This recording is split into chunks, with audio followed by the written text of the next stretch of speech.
स्वागत आहे तुमचं अर्चनाच क्रेझी वर्ल्डमध्ये। संडे होता त्यामुळे मिस्टरांनी आणलेली मच्छी, त्याच्यामध्ये होते बोंबील, सुरमई होती आणि कोळंबी आणलेली। तर याच्यामध्ये ना बोंबील परीला आवडतात आणि सुरमईसुद्धा तिला आवडते, त्यामुळे खास त्यांनी तिच्यासाठी घेऊन आलेले। तर आता हे मला साफ करायचं होतं। चला तर बघा मी कसे एका चुटकीमध्ये साफ केलेलं आहे। तुम्हाला मी दाखवत आहे कसे मी बनवत आहे ते। तर तुमच्याकडे काय होतं संडेचं मला कमेंटमध्ये नक्कीच कळवा।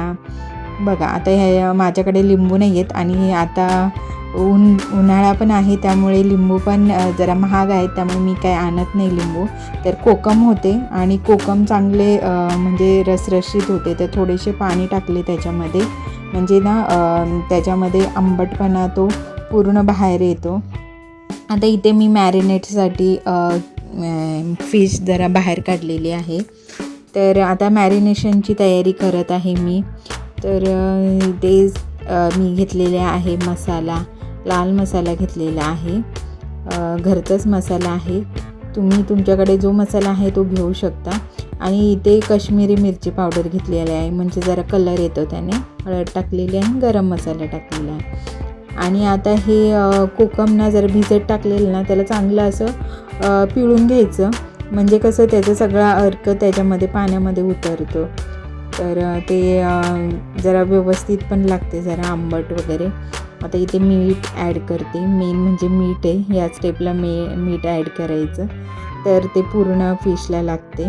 तर बघा ते आपण जे मिक्स केलेलं कोकमचं त्याचा रस काढून मी ते पूर्ण असं पेस्ट बनवून घेते आहे।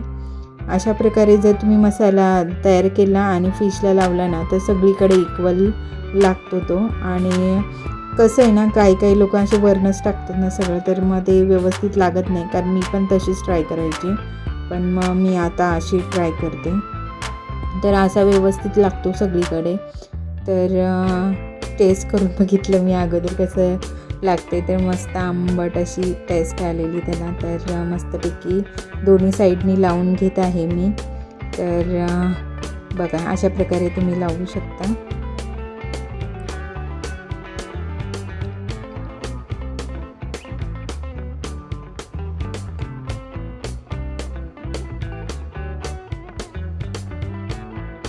आम्ही काही सारखी फिश आणत नाही, पण आणली की असं जरा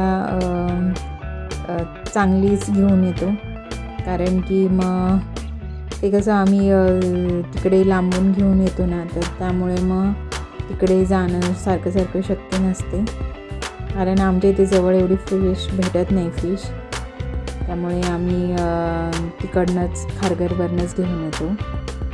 तर बघा कसं मी व्यवस्थित सगळं मॅरिनेट करून घेतलेलं आहे आणि उरलेला मसाला तो बोंबीलला लावलेला आहे व्यवस्थित। बोंबील मला जास्त स्पायसी नाही करायचे, म्हणून मी थोडंसंच त्याला जे उरलेलं आहे तेच लावून घेतलं। त्यात थोड्याशा 2-4 कोळंब्या पण जरा मॅरिनेट करून घेतल्या, कारण की ते परीला आवडतं ना, त्यासाठी त्या फ्राय मी करण्यासाठी ते तसं करते।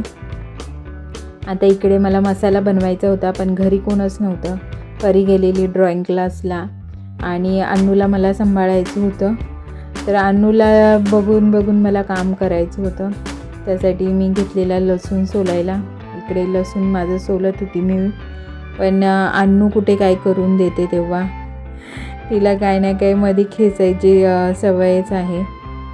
तर तिला मी असं बॉटल दिलेली खेळण्यासाठी, तरी पण ती येऊन मला काही डिस्टर्ब करतच होती। घरामध्ये सांभाळण्यासाठी कोणी नसेल तर खूप अवघड जाते एकटीला करणं सगळं, त्यामुळे थोडंसं तिला पण बघून मला सगळं करावं लागते। तर अशा प्रकारे माझी तयारी चाललेली। बघा ना ती सारखी उठून माझ्याकडेच येत होती, तिला खायला दिलेलं तर कधी शांत बसायची, कधी खेळायची, कधी माझ्याकडे यायची। ती अशी शांत तर बसतच नाही पहिली गोष्ट एका जागेवरती, तिला काही ना काही खेचायला लागते। तर कॅमेऱ्याकडे बघत होती ती।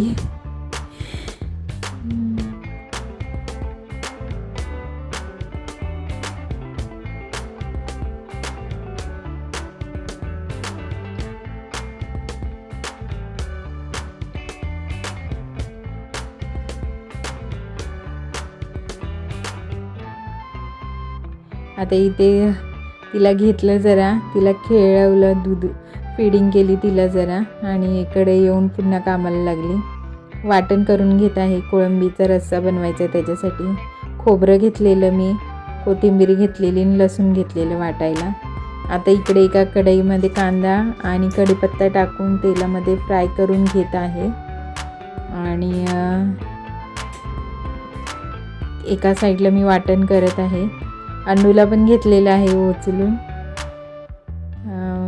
घरामध्ये कोण नसल्यामुळे तिला पण बघावं लागते आणि स्वयंपाकसुद्धा करावा लागतो. तर आता याच्यामध्येच मी सगळे मसाले ॲड करत आहे. गरम मसाला, लाल मसाला, माझा घरगुती एक मसाला आहे तो टाकलेला आहे आणि नंतर टोमॅटो ॲड केलेला आहे आणि मीठ टाकलेलं आहे. मिठाचा डबा ॲक्च्युली मला घासायचं आहे, त्यासाठी मीठ भरलं नाही आहे मी त्या डब्यामध्ये. म्हटलं जेवढं आहे तेवढं अगोदर खाली करून घेते, नंतर मग ते घासून परत नवीन मीठ भरायला बरं पडते. ते किचन आमचं जरा छोटंच आहे त्यामुळे खूप पसारा होतो तिथे. आणि अन्नूमुळे खालती किती आवरलं घर तरी पुन्हा तसंच्या तसंच होते घर. त्यामुळे मला सारखं आवरावे लागते. घरातनं 3-4 वेळेस झाडू मारावा लागतो, लादी पुसावी लागते, तरी पुन्हा आमचं पसारा तसाच होतो. आता इथे मी थोडासा कांदा आणि टोमॅटो कट करून घेत आहे. अन्नूसाठी थोडंसं कोळंबी सूप बनवायचं आहे, त्यासाठी मी थोडंसं ते कट करून घेतलेलं आहे.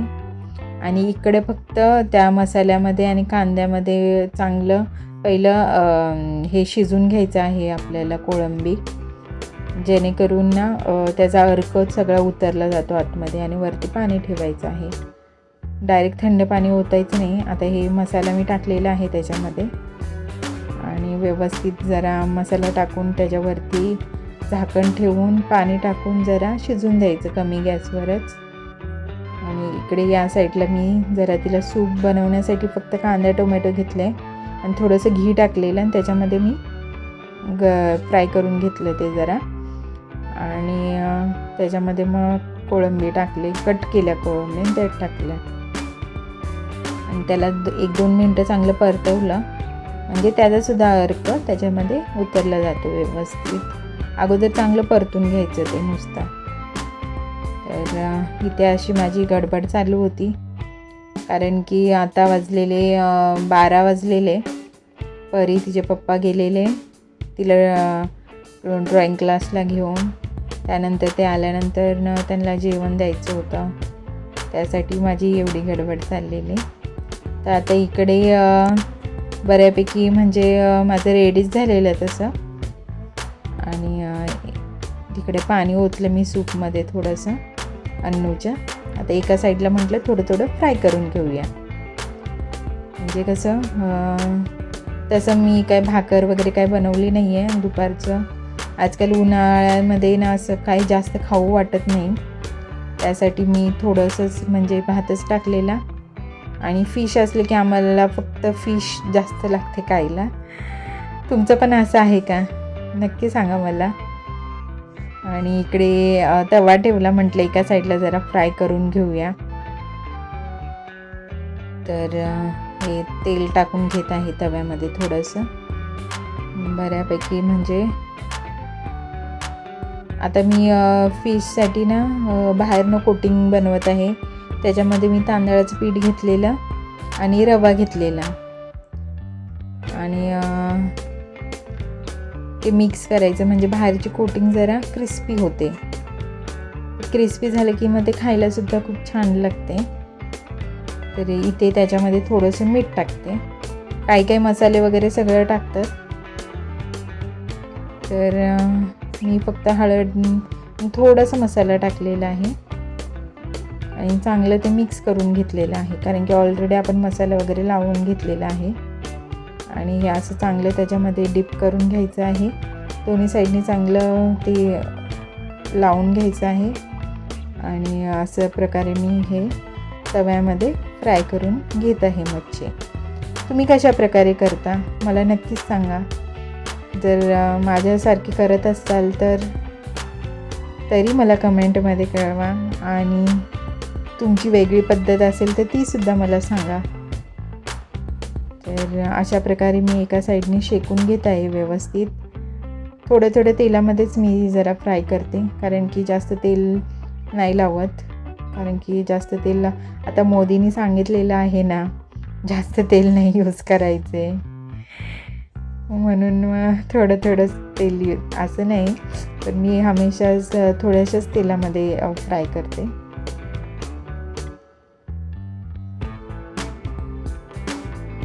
अशी मच्छी पाहिली की कसं तोंडाला पाणी सुटते, हो की नाही? तुमच्या सुटते की नाही? इथे माझ्या अन्नूला घेऊन माझी खूप स्ट्रगल चालू होती. ती रडत होती मधी मधी, तिला उचलून घेत होती. त्यानंतर ना मग माझं पण करत होती इकडे स्वयंपाक. आता इकडे माझं बऱ्यापैकी सूप रेडी झालेलं, तर सूप थोडंसं घेतलेलं पहिल्यामध्ये ओतून आणि मग तिला पाजायचा प्रयत्न करत होती मी. इकडे चाललेलं आमचं गंमत जम्मत. ती कॅमेऱ्याकडे बघून खेळत होती आणि मी तिला सूप पाजण्याचा प्रयत्न करत होती. पण गरमीच एवढी आहे ना की काय करणार, आपल्यालाच असं खाऊ पिऊ वाटत नाही गरमीमध्ये, तर लहान मुलांना तर खूपच चिडचिड होते. तर अशा प्रकारे ती खेळत होती. तिला एक एक स्पून करून पाजत होती मी, प्रयत्न करत होती पाजायचा.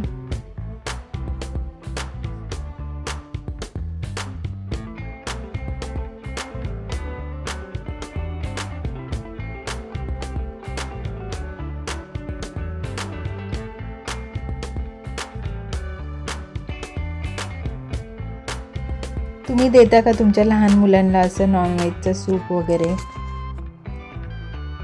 मी तर माझ्या मोठ्या मुलीलासुद्धा द्यायची फिश सूप, चिकन सूप. मटनचं थोडंसं कमी प्रमाणात द्यायची, पण द्यायची. आता इथे परी ते आलेले, मग जेवण वगैरे वाढून घेतलेलं आम्ही. आल्यानंतर मिस्टरांनी जरा आवरावर केली घरामध्ये, मला जरा हेल्प केली. त्यानंतर आम्ही जेवायला बसलो. तर या जेवायला. बघा आज आमचा मेनू. मस्तपैकी कोळंबीचा रस्सा, सुरमई फ्राय, कोळंबी फ्राय आणि बोंबील फ्राय. तर परीला तर खूप आवडलेलं. बघा किती छान, सुरमई खरंच खूप छान झालेली. मी बनवलेला तसा मसाला तुम्ही एकदा बनवून बघा, खरंच खूप छान लागते टेस्ट. आणि परीला तर खूप आवडलेलं. चला भेटूया नेक्स्ट व्हिडिओमध्ये. Bye bye.